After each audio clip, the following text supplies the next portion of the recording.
Star Wars 7x7, episode 2069. Ahsoka Tano was going to be featured in the second and third story arcs in Clone Wars Season 7, and so I thought, A, why don't we dive into her past a little bit, and B, since we've talked about almost all of Season 3 here on the show, with the exception of a final story arc, it would be a perfect time to talk about the time that Ahsoka Tano was kidnapped by a bunch of Trandoshans. Punch it!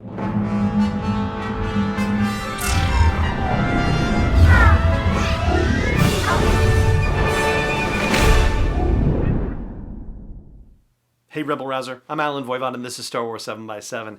Thank you so much for joining me for this episode, and I guess at the top that's kind of misstated. She wasn't kidnapped by a bunch of Trandoshans, she was only kidnapped by one Trandoshan who was in a place that was highly unexpected, and we'll get to that in a moment. But the episode I'm talking about is Padawan Lost. It is Season 3, Episode 21. It is part of a two-part story arc, and it involves the planet Felucia, which is that planet that has all those beautiful, giant, flowery, tall things. It's the planet where, in the movies, we saw Aayla Secura be killed by the clones in the Order 66 debacle, so if that gives you any recollection of what the planet looks like. And it's rendered very beautifully in the Clone Wars, but I want to say something about the Clone Wars animation, and we'll talk about that later on in the episode. But ostensibly, this story is about a conflict on Felucia, and the Separatists and the Republic are having a pitched battle, and the Republic is pushing deep into Separatist territory, but Grievous is sending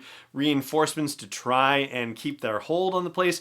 Ahsoka, Anakin, and Plo Koon are on this mission, and they decide to split up into three groups and, flank the whole situation so they can overwhelm and take the droids by surprise.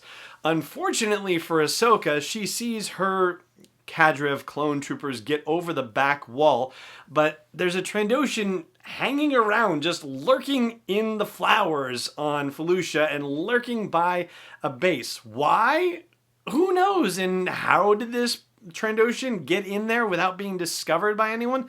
That also is a question that goes unanswered. But if you were to try to make up an explanation, I guess the answer would be that Trandoshans like to hunt for sport, and there's nothing more dangerous to hunt for sport, when it comes to people at least, when it comes to sentient beings, than a Jedi. And so why not capture a Jedi any chance you get? And if you know that Jedi are involved in some skirmish somewhere, then I guess you would skulk around and try to see if you could pick one off. And pick one off they do. This time it's Ahsoka Tano, and she is captured in one of those little electro net things and dragged off. But nobody knows where she went. Like, there's no sign of her disappearance, and Anakin doesn't want to leave Felucia once they've captured the droid command post and realizes she's missing. He doesn't want to leave, but Plo Koon is saying, nope, we gotta go. It's time to go. There's no sign of her. She's gone. So there's nothing here to learn. We have alerted everyone in the neighborhood. We are reaching out to our separatists, our separatist spies and all that stuff. Nothing. So let's go back to base and regroup. So it turns out that Ahsoka and other prisoners are taken to a Trandoshan moon called Waska and dropped off on the very imaginatively named Island 4. That's not a criticism of the Clone Wars people, it's a criticism of Trandoshans. Come on, come up with a better name. And it turns out that there are some Jedi younglings on this island as well who were captured in a training mission, we find out, but all they've been doing is hiding and trying to survive, and Ahsoka actually inspires them to try to fight back instead. They go looking for the Trandoshan base, and it turns out that it's not a base, it's a mobile fortress that just flies in every day and then flies out when the hunt is over. There's a guy named Garnak who is the head of this hunting guild, and he wants his son Dar to get his first Jedi kill.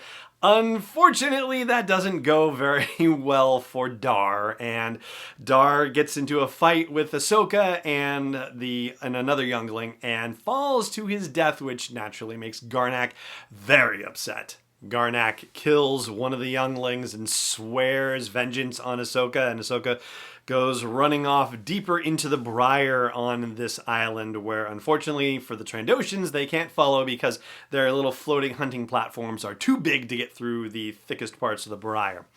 And that's where we leave Ahsoka at the end of the episode, but we go back to Anakin at the temple looking at a map of the galaxy and trying to meditate, figure out where it is that she could possibly be, logic into it, however you want to say it. And Plo Koon comes in and asks Anakin if Ahsoka was a worthy apprentice, which is a really fascinating question, especially considering Plo Koon is the one who found Ahsoka and brought her to the Jedi Temple.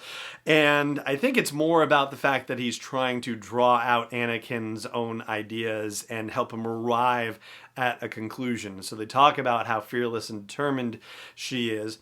And Plo Koon says that, if she is everything you believe her to be, then she will find her own way back to you. So it's not necessarily so much about Anakin trying to figure out how to rescue her. It's about Ahsoka figuring out how to rescue herself. And that's where things get left and the cliffhanger of Padawan Lost. And as for that animation business, I'll now explain that to you right after the break. Stay tuned.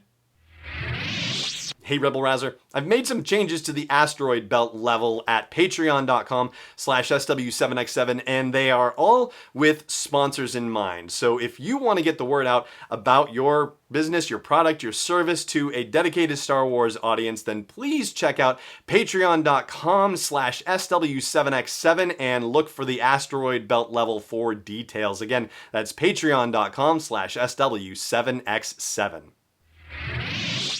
Welcome back. So I got to thinking about how the animation in Clone Wars Season 7 seems to be, stepped up a level from where it was in Season 6 or any of the seasons that were on Cartoon Network. And that's probably not surprising considering the advances in animation over the last 5 years. And I'm sure from a budgetary perspective, they probably got a little bigger kick in the budget, I'll say. I mean, I don't know. I haven't seen anything reported about that. But I was thinking about that when watching this particular episode, which is back from Season 3. So obviously the advances aren't there and the experience comparatively isn't there. And I got to thinking about how George Lucas, in talking about the Clone Wars originally, that he was inspired by the Thunderbirds TV series, the British TV series that featured, I can't even say the word, marionation.